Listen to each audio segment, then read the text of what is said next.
요즘은 김장을 담지 않는 가정들도 많이 늘어나고 있습니다만 김장들 어떻게 맛있게들 잘들 담으셨는지 궁금하군요. 채널 24K 하석영의 단도직입입니다. 요즘 이 대통령 선거 때문에 거기에 그냥 모든 것이 함몰되다가 보니까 경제 문제 같은 거 어떻게 굴러가는지 이거 도대체 경제부처도 신경 쓰는 것 같지도 않고 이대로 갔다가 내년 대통령 선거에서 권력 교체가 일어난다고 해도 그 새로 인수받는 권력 정말 무슨 대책이 있게 될까 걱정스러운 그런 상황입니다. 뭐 심상치 않은 물가 상승 뭐 이런 얘기는 벌써 나온 지가 오래됐는데요. 일부 전문가라는 그룹 중에 아직도 우리나라 인플레이션 뭐 그렇게 스태그플레이션의 형태를 띠고 있는 건 아니고 슬로우플레이션 정도로 인식하면 된다. 이런 말장난을 하고 있는 사람들도 있습니다만 슬로우플레이션, 슬로우 그로우스 인플레이션의 준말인데요. 낮은 성장 플러스 인플레이션 뭐 이런 얘기죠. 성장은 하고 있다. 다만 인플레이션이 좀 진행되고 있는 거지. 이런 얘기입니다. 그래서 아주 심각한 게 아니야. 뭐 이렇게 얘기하는 전문가들이라는 게 원래 이런 말이든 저런 말이든 책임 안 지는 말 많이 해야 먹고 사는 그런 부류들이니까 책임질 일이 있는 것도 아니고. 그런데 참 제 눈에는 그렇게 보이질 않습니다. 아직도 반도체나 이제 조선업이나 이런 일부 부문 덕분에 그래도 이제 국제적으로 길을 열어가고 있는 이런 우리나라의 이제 대형 산업체들 여기에 기대해서 우리 경제가 조금씩 뭐 지속적으로 성장하고 있다 이렇게 분석을 할 수 있는 그런 착시 현상이 가능한 건 또 사실이지만 이미 심화하고 있는 중소기업의 기반의 붕괴, 노동 3법으로 인한 노동시장의 경직화 정도가 아니라 뭐라 그럴까요? 대한민국의 노동조합을 중심으로 해서 타락해가고 있다고 분석해야 되는 것 아닌지. 노동의 타락. 특히 우리는 원자재를 해외 부문에 거의 전적으로 의존을 하고 있는 상태인데 첨단 산업들을 위한 히토류의 공급 같은 건 말할 것도 없고 최근에 우리가 겪었듯이 요소수 같은 참 그 별것도 아닌 이런 물자의 공급조차를 해외 부문에만 전부 의존을 하고 있는데 요즘 해외 부문의 국가별 극단적 이기주의가 참 만만치 않죠. 그러다 보니까 모든 원자재 가격들이 국제적으로 마구 올라가고 있고 원자재 가격 올라가면 우리나라는 그거 수입해서 공산품을 만들어 파는 나라니까 우리의 수출품 가격 경쟁력이 앞으로 지속될 수 있겠느냐? 얼마까지 지속하겠느냐? 그게 잘 안 되다가 보니까 우리나라 대기업들 밖으로 다 나가버리는 거 아닙니까? 대한민국 국내에서 해결이 안 돼. 그냥 미국 가자. 동남아 찾아가는 건 뭐 옛날 얘기고. 뭐 최근에 삼성에서도 반도체 여러 가지 상황이 복합적으로 거기에 작용하고 있는 거죠. 대규모 투자를 미국에다 하러 이재용 회장 간 거죠. 게다가 채널 24K에서 진작에 한번 다뤘습니다만 우리나라의 낮은 식량 자금률. 여기에 그나마 외부에서 식량을 보충해주던 뭐 큰 수입 라인이지요. 중국이라는 나라. 이 나라가 과연 우리에게 안정적으로 그런 식량 공급 루트가 될 수 있겠느냐. 뭐 길게 할 것도 없이 안 될 거라고 봐야 되지요. 이건 현실적인 생존의 문제입니다. 그리고 이렇게 식량의 문제가 생기면 우린 옛날에 수입 개방, 농산물 수입 개방 이 문제를 놓고 이제 굉장히 참 시끄러운 그런 시간을 보냈었던 적이 있었는데 농산물 가격이 어떻게 출렁대느냐 하는 것은 즉시적으로 임금 인상 요인으로 작용하게 되고 이것이 산업체의 생산성을 직접적으로 좌우하게 된다는 것. 이거 피해갈 수 없죠. 국내외의 사정이 하나도 좋은 게 없습니다. 여기에다 대선을 앞두고 돈 좀 풀자 여당 후보가 그렇게 뭐 미친 듯이 그냥 우겨대더니 결국 글쎄요 그게 별로 인기가 없다 싶은 판단이 섰겠죠. 정부 측에서 먼저. 그러다 보니까 이제 후보도 그 얘기는 이제 거두어 드린 것 같은데 그렇다고 해서 무슨 명분으로든 돈 안 풀겠습니까? 내년 대선 전에. 야당 후보까지도 참 말을 조금 바꾸긴 했습니다만은 선별적 지원을 하겠다. 피해를 입은 중소상공인을 상대로 선별적 지원을 하겠다. 돈의 크기는 50조 원 비슷한 얘기 아닙니까? 하여튼 돈 풀겠다는 얘기를 해야만 우리는 선거가 된다. 이 생각은 양쪽이 다 못 버리는 것 같죠. 원래 경제정책이라는 것은 중장기적인 정책과 단기적인 정책 이것을 나누어서 수립을 하되 이것이 서로 유기적으로 연결되는 이런 단기적 대책이 계속 진행이 돼서 중장기적인 이런 목표를 이렇게 효과적으로 달성할 수 있다. 이렇게 유기적 연결을 갖도록 세워줘야 하는 것이고 그렇게 정책이 수립돼야 하는 건데 그런데 이 경제 효과라는 건 늘 한 박자가 늦게 나타납니다.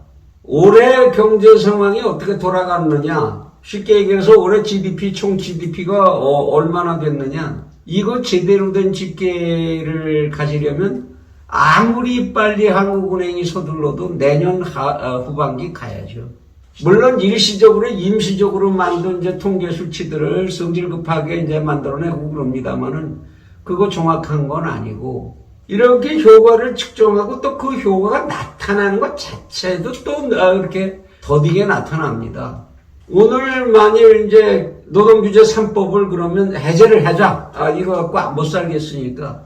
이렇게 해제하면 그럼 내일부터 당장 우리 생산이 급격하게 증가한다거나 이렇게 됩니까? 그렇게 안 되죠. 그동안에 멍들어 있었던 것들이 다 풀리고 이것이 또 유기적으로 작동하게 되려면 시간이 얼마나 걸릴지 예측하기 쉽지 않죠.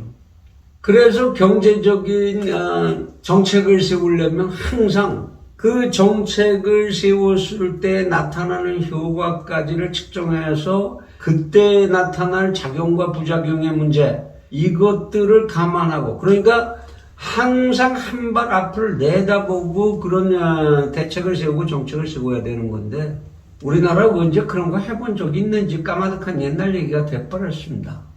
그런 이제 원론적인 얘기까지 지금 하기는 그렇고 이 시점에서는 단기적인 처방 우리 지금 어떻게 해야 되나 이 단기적인 처방을 하기 위해서 여러분들하고 다시 옛날에 채널 24K에서 이제 한번 다뤘던 MV=PT라고 하는 화폐 수량성을 얘기를 다시 좀 되돌아봐야 되겠습니다. 이 채널에 뭐 그대로 저장이 돼 있을 테니까 구독자들께서는 다시 MV=PT라고 하는 지난 동영상을 다시 한번 보시면 이 동영상 끝난 다음에도 다시 한번 보시면 이해에 도움이 될 것 같습니다. M=V는 P=T다. MV=PT. M이라는 게 뭐라고 그랬습니다. 우리나라 시중에 풀려있는 화폐의 총량. V라는 건 뭐냐? 이 화폐가 돌아가는 유통속도, 화폐의 돌아가는, 돈이 도는 속도죠. 야, 돈이 도는 속도를 어떻게 계산을 하냐? 어떻게 도는 게 속도가 빠르고 느린 거야? 쉽게 얘기해서 제가 100원을 가지고 있는데 이 100원을 가지고 옆에 있는 다른 사람에게서 100원어치 한 물건을 삽니다. 그리고 100원을 그에게 줍니다. 그러면 화폐가 1회 유통이 된 거죠. 이렇게 100번이 됐으면 유통 속도가 만일 하루에 그렇게 100번이 됐다 그러면 하루에 화폐 유통 속도가 100이 되는 거죠. 이렇게 계산을 하는 겁니다. 그러니까 돈이 빨리빨리 가지고 있는 사람들 손에 머물러 있지 않고 그 다음으로 넘어갈수록 화폐 유통 속도가 빨라지는 거고 이거를 우리의 직접적인 시중원으로 돈이 좀 돈다 이렇게 얘기하는 거죠. 그리고 오른쪽에 있는 P라는 거는 100가지 1000가지 그 재화가 또는 용역이 시중에 있다고 할지라도 그 물가의 평균 가격을 추상적인 가격이죠.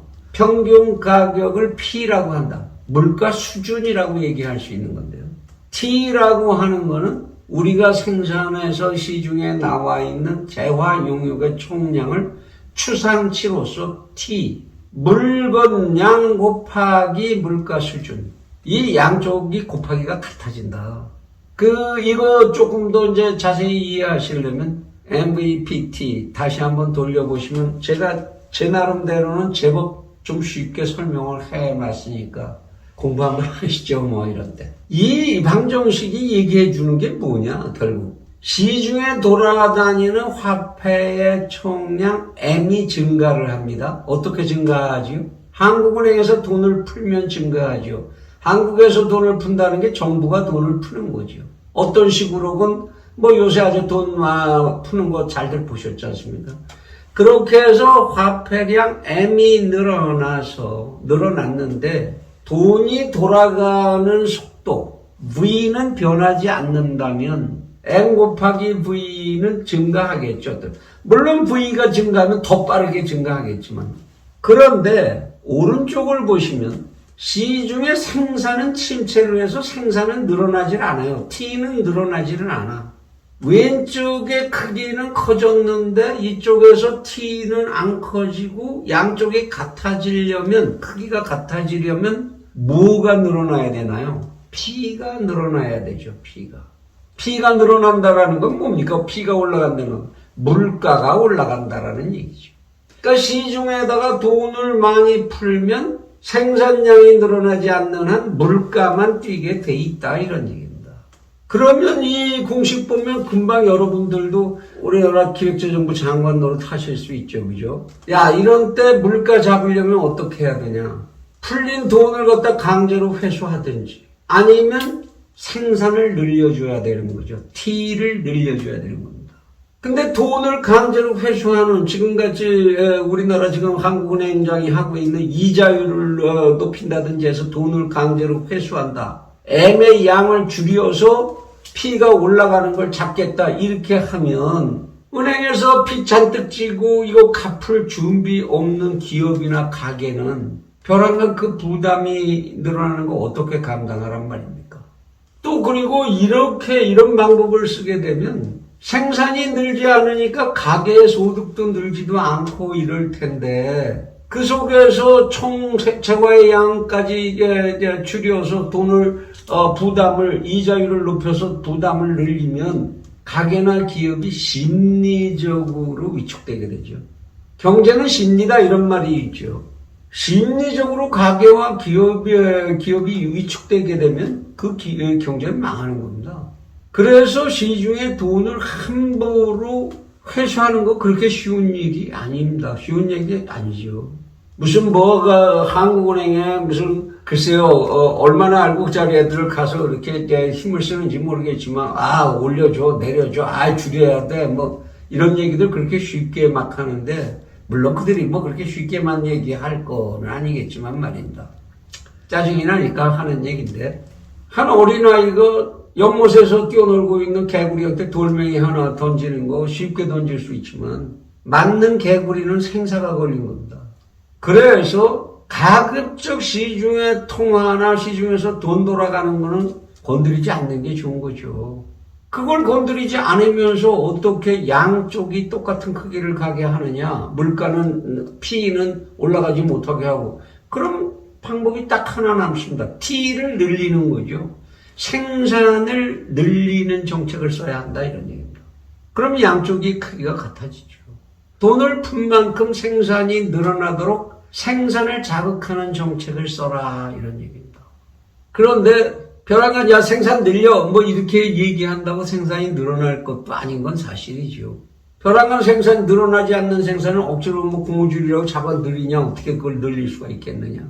이럴 때는 일시적으로 일단 시장을 자극하는 방법을 써야죠. 이럴 때는 소비를 자극을 해서 소비가 생산을 다시 자극하는 그런 방법을 써야 됩니다. 시중에서 소비하는 사람들이 가서 물건을 막 찾으면 물건을 판매하는 상인은 공장에다 주문을 더 하게 될 것이고, 주문을 더 받은 공장은 생산을 더 늘릴 수밖에 없게 되겠죠. 이게 소위 케인즈가 썼던 유효수요의 창출론인데요. 일시적으로 쓸 수 있습니다. 일시적으로 소비자들의 소비를 자극을 해서 생산을 증가시키도록, 생산을 자극하도록 정책을 써야 한다는 겁니다. 뭐야, 그게 소득주도 성장론이잖아. 천만에 그런 얘기를 하는 게 아닙니다. 이미 뿌려져 있는 돈을 가지고 그 돈이 생산을 자극하도록 유도해야 된다라는 것을 얘기하는 거죠. 어떤 방법이 그 다음에 있겠느냐.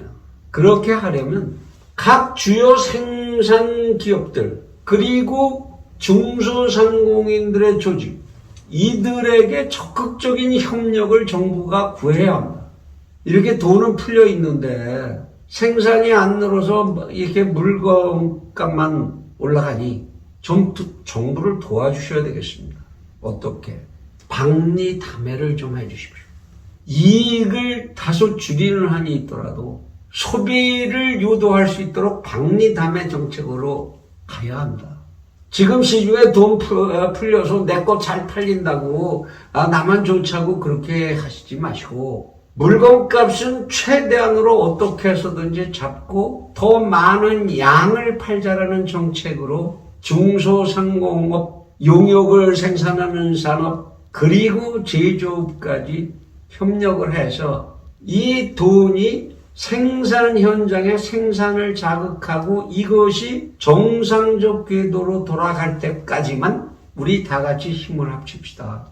이런 동의를 구하고 협력을 구하고 그들을 설득해야죠. 그것이 바로 함께 사는 세상입니다. 물론 이러한 정책 또한 장기적으로 이렇게 썼다가는 과소비로 연장이 될 수도 있고 부작용이 이것저것 생겨날 수도 있을 테니까 한시적인 전략이어야 하지만 지금 단기적으로 숨통을 트고 그것을 장기적인 전략으로 연결시키는 방법, 그런 방법을 정부가 강구하고 리드해 주어야 합니다. 그것이 정부의 역할이죠. 일부 이런 때 덕분에 나는 경기가 덕분에 좋아, 이런 공급자들이 있다고 하더라도 그들이 물가를 적극적으로 더욱 올리는 행위는 결국은 총체적인 인플레이션을 자극하게 되고 결국은 자기 자신의 발등도 찍는 결과를 가져오게 된다는 것, 이러한 시장의 심리를 컨트롤하고 설득하고 동의를 구해내고 이런 역할을 해야 되는 게 정부의 역할이죠. 그런데 선거밖에는 머릿속에 아무 생각도 없는 것 같으니 나라가 베네수엘라 꼴이 되든 말든 관심도 없는 것 같고, 대통령 후보들의 선거 공약에는 만날 아파트 가격 타령밖에는 경제 얘기라고 나오는 게 없고, 국민들이 청원을 넣으면 이런 청원을 넣어야 하고 댓글을 달면 이런 댓글들을 달고, 그게 주인 노릇이 아닐까 싶은데 국민들도 그런 데는 관심이 없으신 것 같고